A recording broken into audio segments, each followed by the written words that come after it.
préjudice en matière de pratiques anticoncurrentielles, il y a deux concepts qui me paraissent importants. Le premier concept, c'est le concept du contrefactuel, qui est un concept très général en évaluation de préjudice, qui s'applique à tous les types de préjudice. La situation contrefactuelle, elle, c'est la situation qui se serait produite si les pratiques n'avaient pas eu lieu.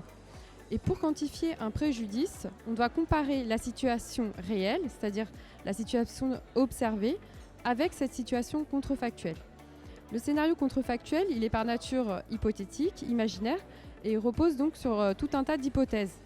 Le point essentiel de la quantification, c'est de pouvoir reconstruire ce scénario contrefactuel de façon convaincante pour les juges. Ensuite, en comparant la situation réelle qui est observée avec cette situation contrefactuelle, on peut quantifier le préjudice.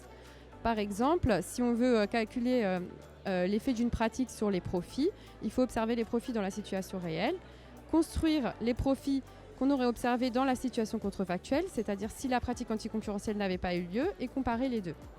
Un autre point qui me paraît important pour la quantification des préjudices, c'est la notion de facteurs exogènes.